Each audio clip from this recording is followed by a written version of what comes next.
Bom dia. Bom dia, seja bem-vindo, Jaime.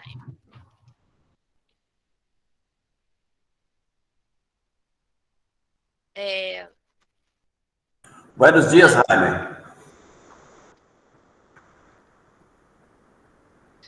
Pode começar. Vamos lá?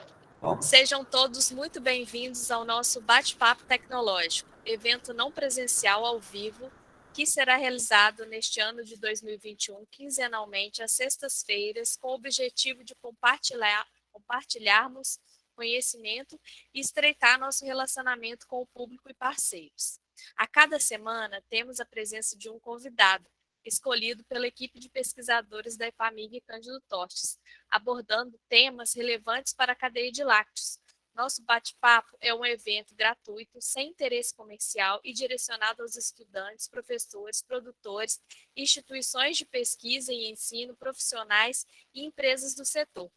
Mais do que uma live, o formato do evento permite que os participantes estejam ao alcance dos convidados, em uma conversa informal, porém produtiva e rica de conhecimento. A grande marca do nosso evento é a interação com os participantes e a informalidade, marca registrada da Epamig Cândido Tostes. Agradecemos a presença de todos que estão aqui nos prestigiando esta manhã e também ao nosso chefe do ILCT, professor Sebastião Tavares. Convidamos agora para uma breve saudação o professor Sebastião Tavares, chefe-geral da Epamig ILCT. Oi, Denise, muito obrigado. Bom dia, Denise. Bom dia a todos vocês que estão conosco nesse bate-papo tecnológico. Mais uma oportunidade, chegando aí ao final do ano, né? Para nos preparar para o ano que vem de novo, receber vocês aqui. É com muita satisfação que a gente recebe a Patrícia Blume, e tal. Bem-vinda e bom dia, Patrícia.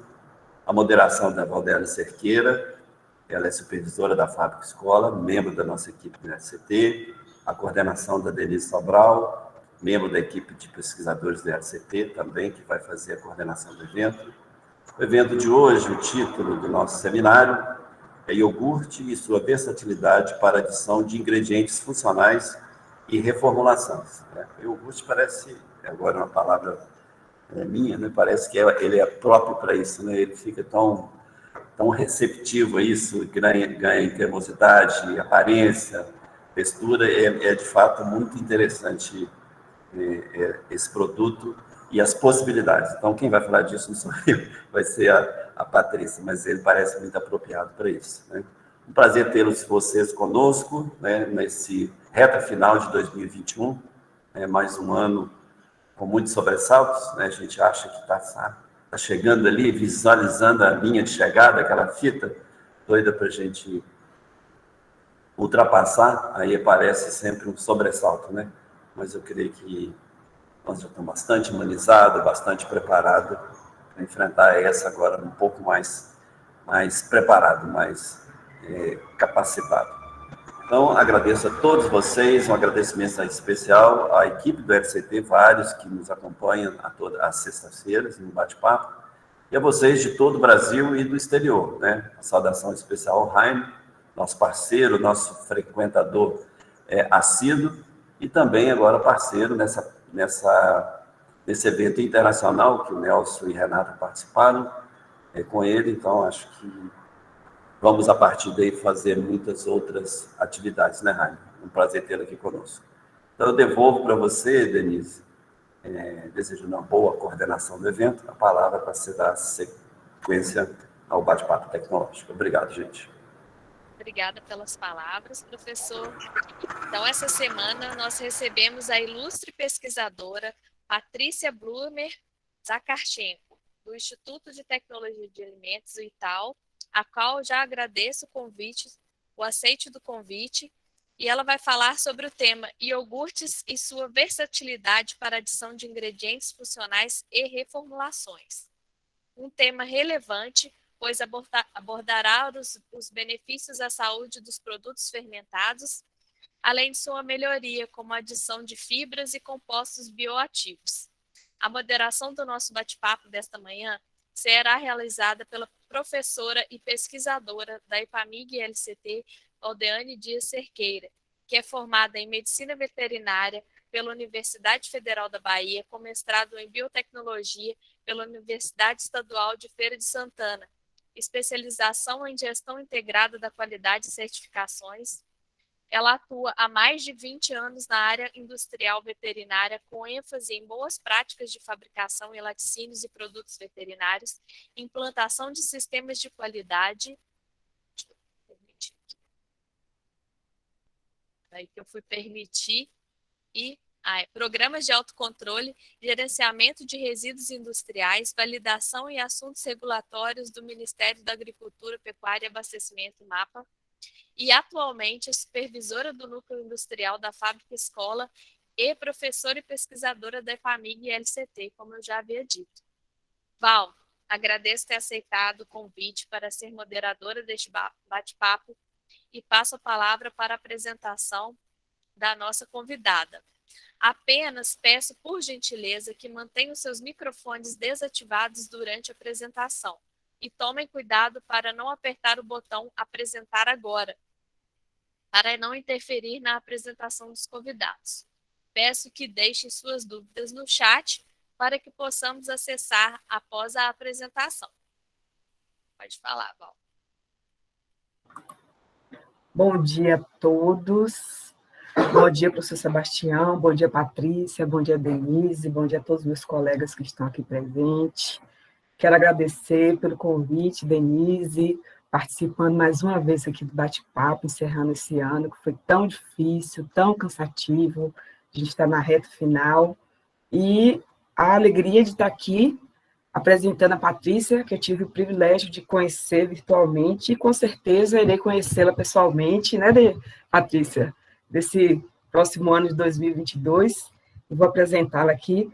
A Patrícia Blume, ela possui graduação em Engenharia de Alimentos pela Universidade Estadual de Campinas, mestrado e doutorado em Tecnologia de Alimentos pela Universidade Estadual de Campinas, é pesquisadora científica do Instituto de Tecnologia de Alimentos da Secretaria de Agricultura e Abastecimento do Governo do Estado de São Paulo desde 2007, tem experiência na área de Ciência e Tecnologia de Alimentos, com ênfase em Tecnologia de Alimentos, atuando nos temas leite fermentados, iogurte, bebidas lácteas fermentadas, microbiologia, probióticos, queijos e sorvetes. Eu espero que todos aproveitem. Ela preparou com muito empenho e dedicação essa apresentação. O Altegno acabou de chegar aí. Bem-vindo, seja bem-vindo ao Altegno. Peço que todos que tenham dúvida, coloquem as dúvidas no chat, que ao final da apresentação da Patrícia, a gente vai fazer um momento de discussão e integração. Patrícia, a palavra está com você. Bom dia a todos. É sempre um grande prazer, uma grande honra estar aqui com o pessoal do Instituto de Laticínios Cândido Tostes, a quem parabenizo, né, por essa excelente série de eventos do Bate-Papo Tecnológico. Então, realmente a equipe está de muito parabéns. Agradeço as palavras da professora Denise, da professora Valdeane, do professor Sebastião, né? Eu e todos aqui do Itaú agradecemos esse convite, né? E também hoje com a mediação da professora Valdeane, mas sem delongas, né? Para ter tempo de alongar falando sobre iogurte, vamos começar, né? O pessoal aqui do setor de comunicação, eu vou compartilhar a tela então, tá ok? Ok. Aí vocês vão me dando ok aí. Tá bom. Porque eu vou ficar um tempo falando com as paredes, como a gente diz aqui, né? Porque a gente fica mais olhando mesmo para o slide. Está aparecendo aí? Tá aparecendo. Vou contar aqui esse aqui. Bom, o pessoal aqui do setor de comunicação da Secretaria de Agricultura e Abastecimento pede sempre para a gente falar um pouquinho sobre os nossos institutos. Então, o Itaú está dentro da Agência Paulista de Tecnologia dos Agronegócios, que é a APTA, que pertence à Secretaria de Agricultura e Abastecimento, dentro da qual também a gente tem a Defesa Agropecuária, a CAT e a Prodeagro. Dentro, né, da APTA pertence, né, a essa agência, além do Itaú, o Instituto de Economia, o Biológico, o Agronômico, o Instituto de Pesca, de Zootecnia, e a gente tem também as APTAs regionais. O Itaú, ele está organizado, né, nós aqui somos do Centro de Tecnologia de Laticínios, temos uma área de engenharia agora, mas a gente tem também o centro de carnes, de cereais e chocolates, de frutas e hortaliças, de embalagens, um centro analítico, né, química, microbiologia, sensorial, e também outros setores, além do mestrado, né, da pós-graduação. Então, o Itaú, ele desenvolve pesquisa, projetos de pesquisa, desenvolvimento e inovação com agências de fomento, né, principalmente CNPq, FAPESP, né, mas também atende o setor produtivo e o público em geral através de assistência tecnológica, ensaio, análises, treinamentos, né, a gente realiza os eventos aqui como o Instituto Cândido Tostes também, além das publicações técnico-científicas e informações tecnológicas. Essa aqui é a carinha, né, do nosso Centro de Tecnologia de Laticínios, né, a gente tem uma estrutura de plantas piloto, né, sendo que, já falo rapidamente sobre elas, mas nas nossas linhas de pesquisa, a gente trabalha com desenvolvimento de produtos funcionais, lá, com prebióticos, probióticos diferenciados, né, com diet, light, alto teor de proteína. A gente atende bastante o setor produtivo com serviços de controle de qualidade, avaliação durante estocagem, vida de prateleira, né? Da parte de microbiologia, a gente destaca sempre a parte de análises para probióticos, bactérias lácticas, não só em produtos lácteos, mas também farmacêuticos, né? Além de estar em desenvolvimento, em crescimento, a parte de microencapsulação, né? Com alguns projetos. Então, aqui, só para a gente ter uma noção, aqui a gente tem as nossas plantas de queijo, né? A gente chama planta de queijo e de membranas, onde a gente tem a parte de queijos processados e também de minas e prato, principalmente. Uma unidade para processamento de iogurtes com os tanques, né, grandes e menores para os testes. A parte de doce de leite. Uma planta para... A gente chama de planta para sorvete, mas a gente acaba usando para outras aplicações essa plantinha aqui também, porque ela é elétrica, né, não depende de vapor para funcionar. Então, a gente tem o laboratório de microbiologia, de biotecnologia, como a gente chama também, e um laboratório de fisicoquímica dos principais análises de produtos lácteos. Né? Agora, em função até, né, das aposentadorias e cada vez mais enxuta a equipe do Instituto, a gente acabou precisando também se juntar à área de engenharia, que veio agregar uma linha de trabalho aqui dentro do Tecnolat, né, com a pesquisadora Maria Isabel Berto, onde ela instalou recentemente essa autoclave aí e ela atende também o setor produtivo na parte de validação de processos térmicos, estudos, enfim, até com protocolos que ela é autorizada pelo FDA americano, principalmente para a parte de exportação. Para o ano que vem, a gente vai ter cursos de iogurtes, de queijos, de requeijão e também da parte de processos térmicos aí no nosso calendário.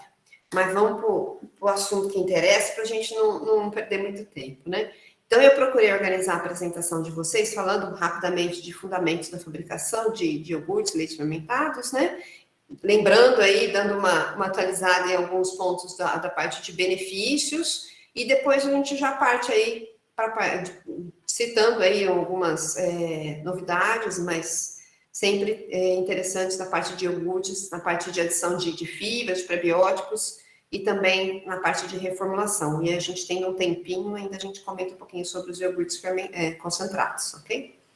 Então, aqui eu até estava mostrando, desculpa para vocês, nesse equipamento aqui, a gente fala que é para sorvete, mas às vezes a gente usa para processar outros produtos também. Bom, a gente sempre começa com história, né? Dizem, né, os livros que o berço do iogurte é lá na Península dos Balcãs. O meu professor falava o professor Salvador Massaguer, que o homem demorou um tempo para amarrar a vaca na árvore, né, para domesticar a vaca, mas aí descobriu que dava para usar o leite e em algumas horas, talvez, ele descobriu que dava para fazer iogurte, né, porque principalmente nas regiões quentes aí, como, né, no Oriente Médio, rapidamente esse leite se acidificou. Mas, na verdade, embora nessas regiões, né, o consumo de iogurte, na forma até salgada ou concentrada, é mais comum, a aceitabilidade, coloca a história, né, que a aceitabilidade do iogurte só foi aumentar, na verdade, na Europa Ocidental, né, a partir da década de 50. Vou falar rapidamente aqui, quando eles resolveram adoçar, né, o iogurte. E aí começa a história toda. né? Apesar da proximidade entre a Europa e o Oriente Médio, lá na década de 50 que o iogurte ganhou popularidade. E olha que interessante, né, na Suíça. Porque eles tiveram aí a ideia de introduzir os iogurtes adoçados e adicionados de frutas, né? Foi com isso que foi ganhando aí o aumento da popularidade. Pelo menos é o que as literaturas que a gente consulta colocam, né? E o iogurte é um produto muito interessante porque ele cresceu, né, ao longo das décadas, você vê, a aceitação dele dependeu aí de uma formulação, de uma adição de frutas, enfim, de açúcares, né? Foi um produto que se beneficiou com a propaganda, né? Com marketing para melhorar a imagem, mas é um produto excelente, né?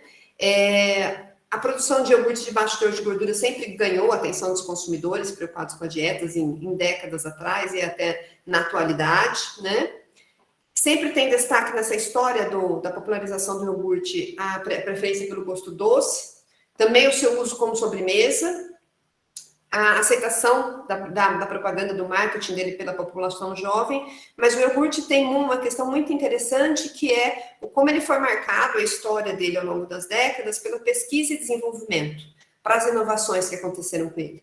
Se você imaginar, por exemplo, agora eu adquiro um fermento probiótico para adicionar no meu iogurte, mas de onde foi isolado esse fermento probiótico? Do intestino de um bebê, por exemplo. Então, ele foi purificado, a cepa foi purificada, precisou estudar a genética desse micro-organismo, fazer testes de segurança, eficácia, mesmo de eficácia tecnológica desse fermento, né? Que saiu de onde? Né, lá do intestino de um bebê, por exemplo. Então, isso só foi possível graças à pesquisa e desenvolvimento que permeou a história desse produto.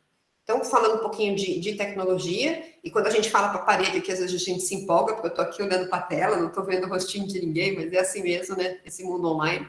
Não vejo a hora ano que vem a gente poder estar junto e estar aí no instituto, né, tão gostoso que é. Mas vamos lá. Então, das etapas básicas de fabricação de iogurtes, leites fermentados, bebidas lácteas fermentadas, então a gente tem o leite, só leite e fermento, né? O iogurte classicamente é clean label, né? Imagina, o que o marketing não faz, né? Ele transformou o nosso clássico leite com fermento em produto clean label, mas é o marketing, né? Então a gente pode ter só o leite ou os preparados, a mistura de leite, soro líquido, concentrado proteico. As fibras muitas vezes entram, né, já aqui, ou pode entrar depois nos preparados de pós-processo, né?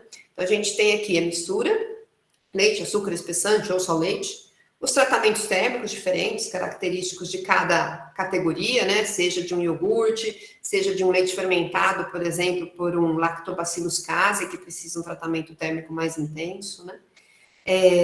Depois o resfriamento para a temperatura de fermentação, seja ela 30, seja 43, seja, né, qual a temperatura característica do produto, a fermentação em si, até atingir o pH de 4,6 ou por volta de, o resfriamento, o batimento, se for o caso, né, se não for um iogurte no copo, e as adições aqui também, tem muita margem aqui nessa etapa para as inovações, para a adição dos ingredientes funcionais que a gente fala, né, que é o tema dessa apresentação, e aí o resfriamento e a estocagem.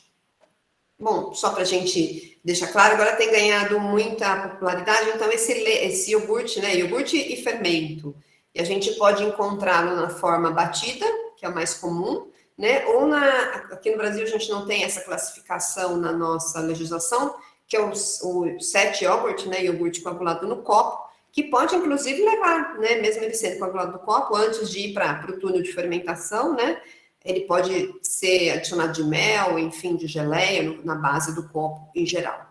A gente tem os iogurtes coagulados no copo e os iogurtes batidos, né? Industrialmente, a gente vê que o iogurte batido é muito mais fácil de você controlar o processo, né? Esses dias mesmo a gente atendeu uma empresa, ela estava justamente com um problema aqui nessa desuniformidade aqui da fermentação dos copinhos que iam lá para a estufa, né? Para o túnel de fermentação. Então, sempre o set yogurt pode ser mais desafiador aí para a indústria fazer. Bom, então, tipos de iogurtes, a gente tem o iogurte natural, que é um dos poucos alimentos que tem lá, né, esse termo colocado no seu PIC, no seu padrão de identidade e qualidade, que é leite e fermento, né? Aí ele pode ser adicionado de frutas, pode ser saborizado, enfim. E o batido, né, o iogurte batido é o mais comum. De documentos legais que a gente tem de destaque, né, na apresentação de hoje, necessariamente é a Instrução Normativa 46 de 2007, que trata dos leites fermentados, e a Instrução Normativa 16 de 2005, que trata das bebidas lácteas em geral, mas tem pedaços ali que tratam das bebidas lácteas fermentadas, né, que fazem essa interface aí com os produtos lácteos fermentados, a categoria de iogurtes, né? Então, como a gente disse, eu posso fazer agora o que se chama, né, na atualidade, com marketing moderno, do iogurte clean label, que é o leite a fermento, ou eu posso ter várias opções diferentes aí de formulações, considerando os ingredientes obrigatórios, leite e fermento, ou então aquela série de ingredientes opcionais que são permitidos, os concentrados, proteicos, leite em pó, caseinados e tudo mais. Então, iogurte, necessariamente, né, é o leite fermentado que estão presentes ali no seu fermento Streptococcus thermophilus e Lactobacillus bulgaricus, né? Isso é iogurte. Aí, se eu tiver só, por exemplo, um Lactobacillus casei ou só uma bifidobactéria, eu vou ter ali um leite fermentado. Ou, se eu, por exemplo, só usar Streptococcus thermophilus e uma probiótica, por exemplo, eu vou ter um leite fermentado. Especificamente na nossa legislação, a gente tem o leite acidófilo, né? Que é aquele fermentado por Lactobacillus acidófilo. A gente tem o kefir, que na nossa legislação prevê uma série e realmente o kefir é isso, né? É uma mistura de micro-organismos presentes no grão de kefir, que vão desde lactobacillus, pode ter leuconostocs, lactococcus, pode ter bifidobactéria, pode ter streptococcus thermophilus, e também tem leveduras, que é a característica do kefir. Especificamente, a nossa legislação até fecha um pouco, isso aqui seria problemático, né? Mas acaba que não é comum você fazer uma análise genética para definir os micro-organismos presentes no grão do kefir. Quando a gente compra o kefir industrial, sim, a gente consegue ali pela ficha técnica ver os micro-organismos presentes. Aí, como a gente colocou o nome dessa bicharada toda aqui, falei, então deixa eu só lembrar, porque às vezes eu vou em tese, esses dias mesmo fui numa tese, e aí escapou, o pessoal ainda não estava sabendo que, né, o gênero Lactobacillus foi reclassificado em função até pelos avanços das técnicas genéticas, né? Então, ele foi reclassificado em 25 gêneros. Então, era um gênero que crescia muito, os gêneros Lactobacillus, e isso resulta em quê? Resulta numa mudança de nome, tá? Eu vou para trás, eu vou para frente, depois volto para trás. Então, por exemplo, Lactobacillus kefiri, que eu acabei de citar aqui, que está lá o nome dele na legislação, né, no documento legal sobre leites fermentados, ele não é mais Lactobacillus kefiri, ele é o Lenti-Lactobacillus. Então, novos gêneros surgiram em função dessa diversidade genética muito grande que o gênero Lactobacillus tinha, né? E aí, por exemplo, o nosso Lactobacillus casei, né, agora passa a se chamar Lacticasei bacillus casei. O bom de tudo é que, né, disso tudo é que eles tentaram, pelo menos na maior parte dos gêneros que surgiram, do gênero antigo original Lactobacillus, começar com L, né? Porque isso ainda gera uma problemática, seja você vê, legislação que não atualizou, livros, patentes, enfim.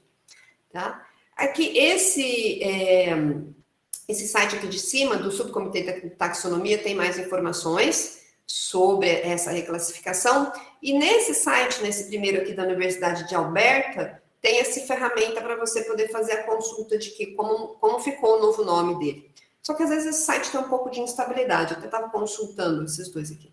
Estava consultando um pouco antes da gente entrar aqui, mas, enfim, é um recurso que a gente tem para verificar a mudança, né? Isso aqui é só para a gente ver alguns exemplos de produtos do mercado brasileiro que tem crescido esses produtos. E aqui eu trouxe, na verdade, esse slide, não é nem para a gente mostrar um exemplo de kefir, não. É para falar para vocês que é bem interessante quando a gente busca exemplos de produtos. Esse site, não sei se todos conhecem, BR On Daily, traz novidades no mercado, principalmente no mercado americano, que a autora, né, a gestora do site é americana, mas do mundo todo até.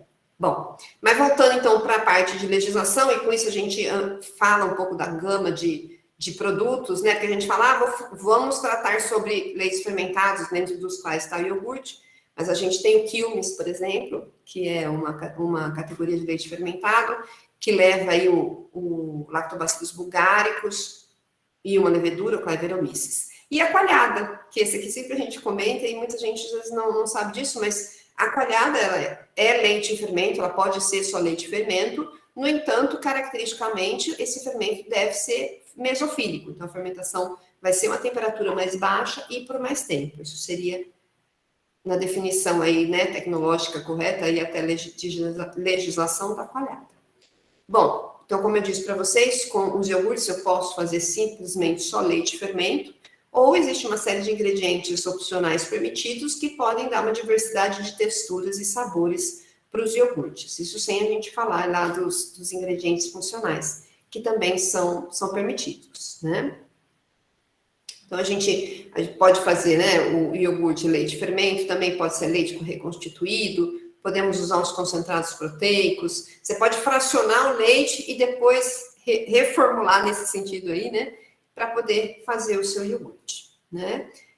Tem, né, essa permissão da legislação do uso de amidos e outros espessantes, e até isso é uma questão interessante, quando a gente fala agora desses produtos híbridos, né, você consegue ter uma base láctea, né, com todos os benefícios ali nutricionais, enfim, para a saúde da base láctea do iogurte. Você pode adicionar até 30% de ingredientes não lácteos. Então, aí você pode entrar com a sua polpa de fruta, com uma mistura de vegetais, de fibras, enfim, de compostos bioativos, como a gente tinha comentado, até 30%. Então, a gente pode explorar isso que já tem na legislação para fazer bastante inovações e fazer esse produto híbrido aí com todos os benefícios das proteínas lácteas, enfim, dos nutrientes do leite, né? Então, desde que, né, a gente pode entrar com os 30%, mas tem que observar o teor mínimo de proteína, se a gente estiver falando de iogurte ou de algum outro leite fermentado, mas é possível considerar nesse mínimo de proteína até 30% a menos devido à redução da adição aí de ingredientes não lácteos, né? Então, os iogurtes são classificados em integral, parcialmente desnatado, desnatado, em função do seu teor de gordura. E é importante a gente verificar aqui também, né, que para o iogurte a gente precisa ter uma quantidade mínima ali aqui é 10 a sétima, não é 107 não, tá? É 10 elevado a sétima, 10 elevado a 6, tá? Então, a gente tem na legislação uma quantidade mínima de bactérias láticas totais, né, ou específicas, se for o leite, por exemplo, um leite acidófilo, né? Então, aqui especificamente 10 a sétima, a gente está falando de lactobacillus acidófilo, né, para ser atendido. E, na verdade, até a parte de normas, de metodologias, tem pouco definido pelo Ministério ainda, né? E essa parte de metodologia precisa avançar mais no sentido do Ministério informar mais o que cada laboratório precisa seguir, para que os laboratórios não fiquem perdidos ou tenham que, na verdade, se aprofundar por conta própria, né, nas metodologias para quantificar aqui as bactérias. Por exemplo, se eu tenho um iogurte com alto teor de Streptococcus thermophilus e baixo teor de bulgaricus, se eu uso MRS, um HMRS, eu não consigo quantificar, né? E posso achar que essa quantidade não está sendo atingida, e na verdade é porque o teor de Streptococcus está mais alto. Então, ainda não tem, assim, uma orientação na metodologia para bactérias láticas totais, nem específicas ainda pelo Ministério. Bom, a gente tem uma série de outros ingredientes aditivos, né, que podem ser utilizados nos iogurtes, leites fermentados, permitidos pela legislação. Aí a gente tem nessa portaria, né, o teor mínimo aí, o teor máximo de coliformes a 30 e 45 aceitáveis e bolores e leveduras, que difere um pouco do que está na legislação da Anvisa, recentemente aprovada. Tem outras categorias de micro-organismos, né? Mas de bactérias lácticas, de bebidas lácteas fermentadas, a gente já tem uma tolerância maior para ter um teor menor de proteína, até porque a previsão é pela adição de soro e utilização e aproveitamento de soro nesses produtos, né? Então, a gente pode lá ter a bebida láctea fermentada com teor de proteína menor do que o iogurte, né? Também temos aí a tolerância para coliformes a 30 e 45 para a bebida láctea. Mas vamos só dar uma lembradinha, por que a gente está aqui hoje falando de iogurtes, falando de alimentos fermentados, né, e por que eles ganham tanta atenção.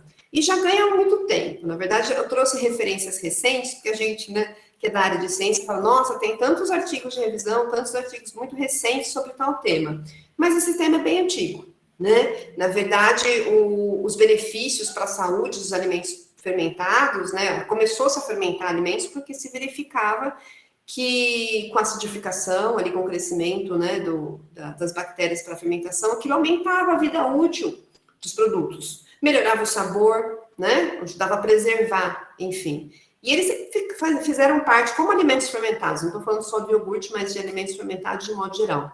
E eles são parte da dieta de muitas culturas, né, e com o avanço, na verdade, da ciência, é que os micro-organismos que contribuem para o processo de fermentação foram associados aos benefícios para a saúde e puderam ser pesquisados, né? E entre eles, as mais pesquisadas são as bactérias láticas, né? Na fermentação, só lembrando, as bactérias sintetizam vitaminas, deixam os minerais mais biodisponíveis, produzem peptídeos biologicamente ativos, às vezes podem até remover alguns não nutrientes, no caso de fermentação de produtos vegetais, né? Esses peptídeos bioativos podem atuar na redução da pressão arterial, né? Podem ser antimicrobianos, antialérgicos, enfim. A gente tem até, né, a síntese de ácidos linoleico conjugados por alguns fermentos, né? Além das bacteriocinas, que são os antimicrobianos, esfingolipídios, enfim. Né, os alimentos fermentados, entre eles a gente tem o iogurte, mas tem outros produtos lácteos fermentados, eles fornecem benefícios para a saúde com atividade antioxidante, antimicrobiana, antifúngica, enfim, vários tipos de enfermidades. No entanto, né, a gente tem sempre que lembrar, e esse é o motivo, às vezes, de não se avançar com as declarações de benefícios, que tudo isso precisa estar muito bem documentado com os estudos, né, in vitro e in vivo, principalmente. Então, só para a gente apresentar para vocês uma organização importante, científica, internacional, que eu gosto de apresentar para a gente saber, que é a ISAP, International Scientific Association of Prebiotics e Probióticos. Embora eles sejam específicos para prebióticos e probióticos, eles tratam de temas gerais como, né, os benefícios à saúde dos alimentos fermentados. Então, esse artigo bem recente, aqui desse ano, né, onde esse grupo é um grupo de pesquisadores, principalmente europeus, mas tem de outros países, a gente tem participação de pesquisador da América Latina, mesmo pesquisador americano nessa associação, né, australiano também. E eles apontam, né, eles fizeram várias reuniões, fazem, né, anualmente, assim, com frequência, sobre os temas, sobre os benefícios da saúde, e é interessante esse trabalho que eles apresentaram na Nature, mas tem um outro consenso deles, onde eles colocam que tem várias rotas de promoção da saúde que os alimentos fermentados exercem, né? Vai desde a alteração aí das matérias-primas cruas, no caso principalmente para vegetais, e até a biossíntese, né, de compostos bioativos, modificação da microbiota intestinal humana e ações desses alimentos sobre o sistema imunológico, né? Então, esse aqui é só um esquema rápido, a gente não vai se aprofundar nisso, porque senão a gente gastaria muito tempo nisso, mas a fermentação, né, os metabólitos produzidos pelos micro-organismos do fermento, eles produzem uma série de substâncias que vão, né, desde as vitaminas, como a gente disse, os peptídeos bioativos, que vão agir lá no nosso intestino por várias rotas, né? Agora a gente não vai entrar em detalhes. Mas esse consenso aí dessa associação científica internacional já confirma isso. Tanto que alguns desses membros deles, né, a gente tem livros, né? Imagina, esse livro que é de 2015, só sobre os benefícios à saúde dos alimentos fermentados. Então, a gente encontra uma variedade, eu só trouxe aqui não vou aprofundar nesses artigos, mas trouxe só para dizer, olha, eu e a torcida do Corinthians, de vários cientistas, né, colocam aí dos benefícios para a saúde dos alimentos fermentados de modo geral. A gente já tinha verificado isso quando elaborou esse documento, quem tiver interesse em baixar, está disponível para download nesse link aqui, sobre as macro tendências do setor. Ele é antigo? Né? Ele é de 2017. Mas ainda muitas dessas tendências a gente está vendo acontecer. Na época a gente achava, será que vai para frente, né? Algumas dessas tendências, como Clean Label, e sim, cada vez é mais importante, né? Mas vamos lá para o tema, uma das partes aqui da palestra de hoje. Então, iogurtes, adição de ingredientes funcionais. Vamos lá. Fibras, né? Então, só entendendo um pouquinho das fibras, dentro do grupo das fibras a gente vai falar um pouco sobre prebióticos, e na verdade, dentro dos probióticos, a gente acaba falando até de outros compostos bioativos, tá bom? Por enquanto, eu continuo falando com uma tela branca aqui que não tem nenhuma reação, então, se alguém precisar, aí o pessoal da organização quiser abrir o microfone para me interromper, pode ficar à vontade, senão eu vou tocar aqui até... Por enquanto, está tranquilo aqui, Patrícia. Eu vou tocando até terminar aqui o assunto. Já tem algumas perguntas para você, mas pode ir, tá tranquilo. Por enquanto, estou só com a tela branca aqui, com um desenho coloridinho de fibra. Então, as fibras. Então, com o avanço do conhecimento, né, a fibra alimentar já foi classificada de várias maneiras, já mudou ao longo das décadas, assim, a definição de fibras, né? Uma primeira subdivisão dizia a respeito, assim, à solubilidade, e no fim acaba se mantendo até hoje, né? As fibras solúveis e insolúveis, né? Tanto que, por exemplo, falando de fibra insolúvel, atua principalmente no trânsito intestinal, enquanto as fibras solúveis apresentam outras propriedades benéficas em diferentes mecanismos biológicos, né? Entre as fibras solúveis, a gente tem prebióticos, não só, mas muitos prebióticos são fibras solúveis, e aí eles atuam, né, estimulando a microbiota intestinal, mas trazendo vários outros benefícios para a saúde.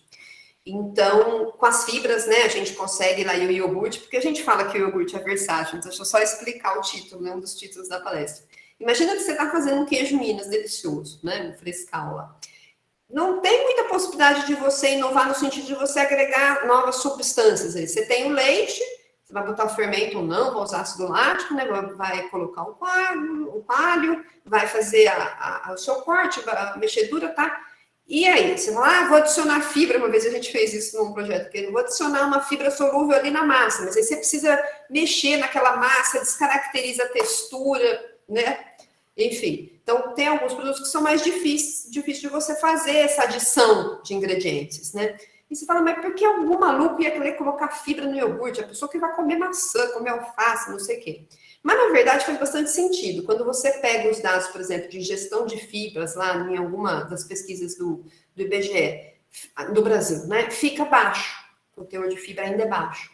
E a constipação intestinal, por exemplo, isso para dizer de um problema, são vários outros, né? Ela afeta uma porcentagem grande da população, né? E não é só a constipação intestinal, o baixo consumo de fibras pode estimular a tendência a diabetes, a maior colesterol, fora outros problemas, até tumores no intestino. Então, você adicionar fibra em um produto, né, no iogurte, que tem essa versatilidade, é muito interessante. E contribui, sim, para esses pontos que eu falei para vocês que existe na população, né, da constipação intestinal, da baixa ingestão de fibras. Isso só para falar de um grupo de fibras tradicional, por exemplo. Vou dar um exemplo. A gente botou lá farinha da casca de laranja no iogurte. Né? No caso, era para dar aplicação para a farinha da casca de laranja. Então, você está colocando fibra ali naquele produto. Tá? Mas vamos lá. Então, fibras insolúveis, né? Elas englobam a celulose e a hemicelulose. Quais os benefícios dela? Né? Aumenta o volume fecal, acelera o trânsito intestinal e, portanto, traz benefícios, né? Eliminando resíduos, por exemplo, moléculas tóxicas, né? Tem efeitos reconhecidos até contra alguns tipos de câncer. Muito bem. Isso quem? As fibras insolúveis. E as fibras solúveis, entre as quais estão as prebióticas, né? Aí tem mais benefícios ainda. Então, só para a gente trazer a definição de prebióticos, que a gente sempre se reporta a ISAP, né? Essa Associação Científica Internacional, que mudou. Ela foi atualizada em 2017. Então, antes ela era uma definição que se fechava, né? Sobre carboidratos não digeríveis, mas hoje já não é mais isso. Então, um substrato que é utilizado seletivamente por micro-organismos hospedeiros que conferem benefício à saúde. Então, as fibras solúveis, tem vários prebióticos que são fibras solúveis, vários prebióticos que são carboidratos de baixo peso molecular, não digeridos pelas enzimas humanas, né? Que, portanto, tem essa atividade sobre a microbiota intestinal. No entanto, a gente tem, dentro dessa definição de probióticos, outras substâncias, como, por exemplo, o ácido linoleico, outros ácidos graxos poliinsaturados, compostos fenólicos, fitoquímicos, que também são candidatos a prebióticos, desde que eles passem lá pelos testes de segurança e eficácia. Tá? A gente fez publicações recentes aqui, que estão disponíveis, onde a gente abordou especificamente, né, sobre os prebióticos e seus benefícios para a saúde, só para a gente citar aqui. Mas os prebióticos mais comuns que a gente encontra no mercado e tem encontrado nos iogurtes são realmente os frutoligosacarídeos, a inulina, né, principalmente aqui, os galactoligosacarídeos, que se não é tão comum a gente encontrar no Brasil, mas eles já estão presentes, por exemplo, nos leites infantis, que a gente encontra no mercado brasileiro. Xigoligosacarídeos, a gente encontra já em suplementos, nesses suplementos para atletas, enfim, quem busca essa alimentação através com suplementação. A gente tem os isomaltoligosacarídeos, né, e vários outros. Além da nossa antiga lactulose, por exemplo, né.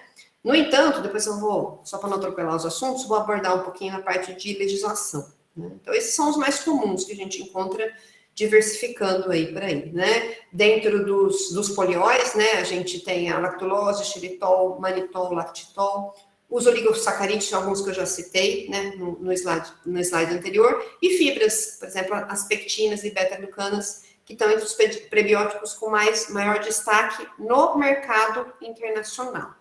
Né? No Brasil, você precisa ainda fazer a sua petição de uso individualizado, pelo menos por enquanto, porque a gente tinha uma permissão para inulina e frutoligosacarídeo, mas atualmente ela foi retirada ali do portal da Anvisa, né?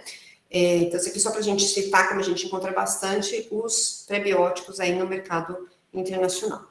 Né, de várias maneiras, nos iogurtes ou na forma de suplementos. Então, já que a gente definiu pré-biótico, vou definir probiótico também, uma definição mais atual, essa de 2014, que são os micro-organismos vivos que, quando administrados em quantidades adequadas, conferem um benefício à saúde do hospedeiro. Então, já tem acho que agora mais de 5 décadas, né, que a gente vem colocando a importância da dieta aí no desenvolvimento de doenças cardiovasculares e cânceres, e já ficou muito claro o papel do cólon, né, nessas doenças, e como é importante, então, o consumo desses alimentos fermentados, de modo geral, com probióticos e com prebióticos, né, que são, porque quando a gente fala de versatilidade do iogurte para adição de ingredientes funcionais, e falando em ingredientes funcionais, a gente vai verificar que praticamente essa lista toda aqui dos ingredientes que são colocados como os ingredientes funcionais mais populares em todo o mundo, probióticos, prebióticos, as fibras, ácidos graxos ou óleos ricos em ácidos graxos essenciais, os fitoestrógenos, compostos fenólicos, toda essa gama de produtos pode ser adicionada em iogurtes e leites fermentados. Então, por isso, da importância aí da versatilidade dos iogurtes para essa categoria de produtos, né? Por outro lado, os prebióticos, por isso eu acabei falando, vou falar dos ingredientes, mas vou falar da reformulação, né? Vários prebióticos, como a inulina, a polidestrose, que é aceita em vários países como prebiótico, os frutoligosacarídeos, galactoligosacarídeos, mesmo xiloligosacarídeos, além dessa função prebiótica, né? Ele também tem uma função tecnológica de substituir gordura e parte do açúcar, ou até, assim, melhorar muito o sabor da substituição, da remoção total do açúcar da formulação. Então, eles contribuem aí, embora como ingredientes funcionais, com benefício para a saúde, eles também contribuem aí tecnologicamente. No entanto, né, não tem milagre, né? Não tem almoço grátis. Quando eu substituo a sacarose, eu removo toda a sacarose, eu tenho alterações, sim, na consistência, na doçura. Por exemplo, é muito comum, quando você utiliza inulina, por exemplo, principalmente, né, de você ter arenosidade depois de algum tempo de estocagem. Então, que você não teria se você não adicionasse. Então, tudo tem os seus prós e os seus contras, né? Mas é muito interessante a gente verificar, por exemplo, esse estudo bem recente aqui do grupo do professor Adriano, eles estudaram a adição de galactoligosacarídeos, polidestrose e inulina, para substituição, para corpo, no caso aqui, né, impacto dos prebióticos nas características fisiológicas de iogurte grego, onde você consegue, por exemplo, reduzir gordura, né, e eles contribuem também para a questão do sabor doce, né. Alguns, por exemplo, o frutoligosacarídeo tem um efeito positivo sobre o sabor doce, mas em função da cadeia da molécula ser pequena, ele não tem papel aí em aumentar a viscosidade, por exemplo. né? Já o xiloligosacarídeos, que é um prebiótico que vem chegando recentemente no Brasil, que a gente tem, acho que, chegado da China, principalmente, pode ser produzido a partir de palha de milho, é bem interessante esse, para agregar muito valor aí em subproduto. Ele provoca sabor doce, a gente já testou ele aqui, mas dependendo do tamanho da molécula, ele não dá tanta viscosidade. Mas é interessante, olha lá, que eles verificaram que galactoligosacarídeo, polidestrose e inulina melhoraram as características, né, tecnológicas, principalmente viscosidade, desses iogurtes adicionados de pré-bióticos. Então, você vê, você adiciona o pré-biótico para conferir um benefício para a saúde, mas ele também tem esse papel tecnológico aí, né, nas características do produto, né? Tanto é verdade, por isso que eu fiz essa interface entre a adição de ingredientes funcionais, entre eles os pré-bióticos, e a reformulação, porque casa bem isso, não só, né? E também, eu já vou abordar para vocês um tema falando de reformulação, que seria a segunda parte aqui da palestra, a questão da hidrólise da lactose, né, que é interessante. Então, é um artigo bem recente, esse aqui, desse ano ainda, que ele traz especificamente esse tema, estratégias para reduzir açúcares em iogurtes, né? Então, a gente tem o uso dos adoçantes, dos edulcorantes, né, possibilidade do uso do mel, apesar que é controverso, porque também tem os seus açúcares, né? Os preparados de frutas, aí depende como esse preparado é feito. Algumas culturas, que aí podem, na verdade, principalmente atuar na hidrólise da lactose, adição de lactase, adição de inulina, por exemplo, e outras intervenções. A gente sabe, por exemplo, que o xiloligosacarídeo ele intensifica bastante o sabor doce, frutoligosacarídeo também. Então, vejam que é uma preocupação de saúde, essa questão da redução de açúcar. É uma preocupação com a saúde também, a adição de prebióticos para melhorar, ter benefícios para a saúde, e as duas coisas casaram muito bem, né? Olha que interessante esse produto, e eu já vi esse produto, aqui está na forma de um projeto, um artigo de pesquisa, mas eu já o vi comercialmente, assim, né? Então, eles adicionaram, fizeram iogurtes onde o galactoligosacarídeo foi sintetizado a partir da lactose, por enzima, no iogurte mesmo, junto ali, em conjunto com a fermentação, né? E o galactoligosacarídeo ajudou aí a melhorar a aceitação sensorial de modo geral, ajudou a reduzir a cinérese, né? E fora que por ter um galactoligosacarídeo ali, ele também estimula a microbiota intestinal de quem consumir esse iogurte. Então, são assuntos que se casam e vão contribuir tecnologicamente para resolver problemas aí da redução de açúcar e para a saúde do consumidor.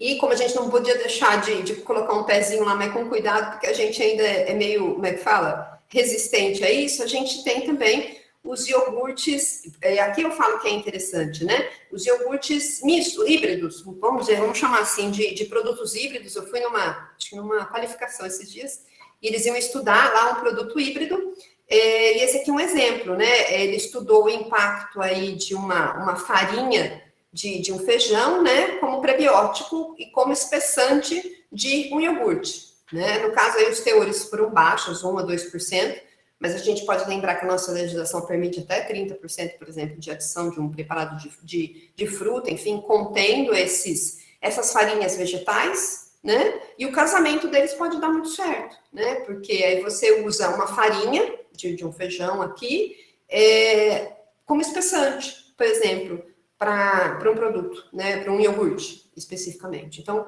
são muitas possibilidades. Eu achei que quando eu fiz essa junção desses estudos e comecei a pensar, assim, para a palestra, eu falei, bem interessante mesmo. Mas vamos para a legislação nossa, que é uma coisa que você tem no mercado em alguns países, né? E o que você tem que atender aqui no Brasil. Então, a gente teve agora uma atualização da legislação da rotulagem, né? Da legislação sobre rotulagem. Então, para ser fonte de fibras, tem que atender 10% da VDR, o que dá 2,5 gramas aqui, e o alto conteúdo, 5 gramas aí, né? Esse aqui que a gente tinha, né, atualizado em 2016, a gente não tem mais isso colocado no portal do Anvisa, que, né, já tinha uma alegação pré-aprovada de que a inulina contribui para o equilíbrio da microbiota da flora intestinal, sendo que você deveria colocar pelo menos 5 gramas ou 2,5 na porção. Isso aqui a gente não tem mais. A gente tinha isso para a inulina e para o frutoligosacarídeo, tá? Agora, o que a gente tem de citação de fibra especificamente na legislação é na IN 75 2020, onde, né, para ser fonte de fibra tem que ter 10% da VDR, ó, a VDR é 25, por isso que 10% é 2,5, e para ser rico em fibras tem que ter 20% da VDR, que é 5 gramas, né? Então, por enquanto, no Brasil, a legislação ainda tem esse porém, né?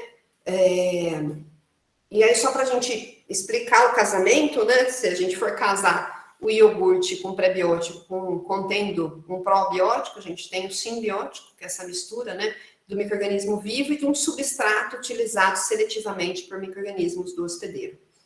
A definição de probiótico sempre é trazida aqui, atualizada por essa Associação Científica Internacional de Probióticos e Prebióticos, e ela foi ampliada, a definição de simbióticos, né? A gente tem duas nuances agora de simbióticos, quando o prebiótico pode estimular o próprio probiótico que ele está junto, ou pode estimular a microbiota probiótica do hospedeiro.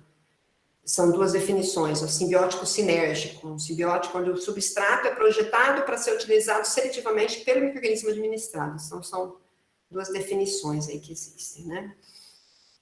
A gente tinha, né, no Brasil, agora a gente tem menos, né, os iogurtes simbióticos, que eram com inulina, com frutoligosacarídeo e com os probióticos, né? Tanto que quando a gente fez para a publicação desse livro, essa revisão, que é recente, é de 2018, se não me engano, esse livro, a gente tinha todos essa categoria de iogurtes aqui, adicionados dos probióticos, né? Mas em função da mudança da legislação, né? Ela veio agora, teve uma segunda edição desse guia, né? Foi necessário que todo produto que fosse adicionado de probióticos, fizesse essa petição de avaliação de probiótico para uso em alimentos, né?